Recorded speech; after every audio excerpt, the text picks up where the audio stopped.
بسم الله الرحمن الرحيم muuqaalkani waxa ila wadaagay walaalaha ka mid ah waxaana baraha bulshada lagu qaybiyay in ka badan 500 oo kun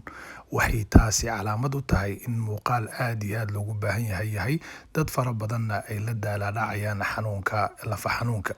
muuqaalkani runtii wuxuu ka hadlayaa oo noo soo gudbinayaa daawo dabiici ah daawadaasi walaalayaal qofka markuu isticmaalo ama uu mariyo halka xanuunayso uu ka boodaya waxayna ka caawin doontaa insha Allah taala inuu xanuunka ka yiraahdo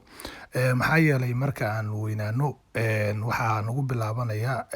lafa xanuun jirka ayaa xanuunaya waana bilowga duqnimada ama gabowga xanuunka si gaar ah wuxuu u galaa lafaha gaar ahaan jilbaha ayuu u galaa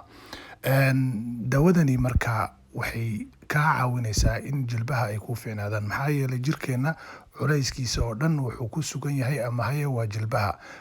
xarakooyin badan dhaqdhaqaaqyo badan aan sameynana waxay ku xiran yihiin jilbaha ay ku xiran yihiin hadaba waxa laga maarmaan noqotay in aan dadka la wadaagno daawadani insha Allah taala waana ku fiicnaan doontaa waxayna ka caawin doontaa meel walba oo ku xanuunayso jirkaada kamid ah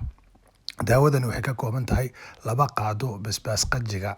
basbaaska cas ee la shiiday sidoo kale hal koob oo khalka ay ka kooban tahay sidoo kale waxaad ku daraysaa xoogaa yar oo sanjabiil ah markaad isku dartid waad isku walaaqaysaa ilaa ay ka noqoto sida cajiinka oo kale kadib waxaad marinaysaa maalinkii 2 jeer meesha ku xanuunaysay mar walbana waxaad u deynaysaa 20 daqiiqo ayaad u deynaysaa marka inta samaysid waxaad ogaataa maadada basbaas qajiga uu ka kooban yahay in ay ku jirto maadada la yiraahdo capsin kaasi waxay caawisaa in way jirkaada gudaha u gasho lafihii meesha ku xanuunaysa ay gasho markaasna ay caafimaad aad ka heshid oo ka fiicnaatid haddii aad in muddo arrintan wadid waa la tijaabiyey waad ku fiicnaanaysaa ilaahay subxaanahu wa tacaala caafimaad ha idin siiyo ilaahay subxaanahu wa tacaala lafa xanuunka naga kaxeeyo si qaybiya walaalaha la wadaaga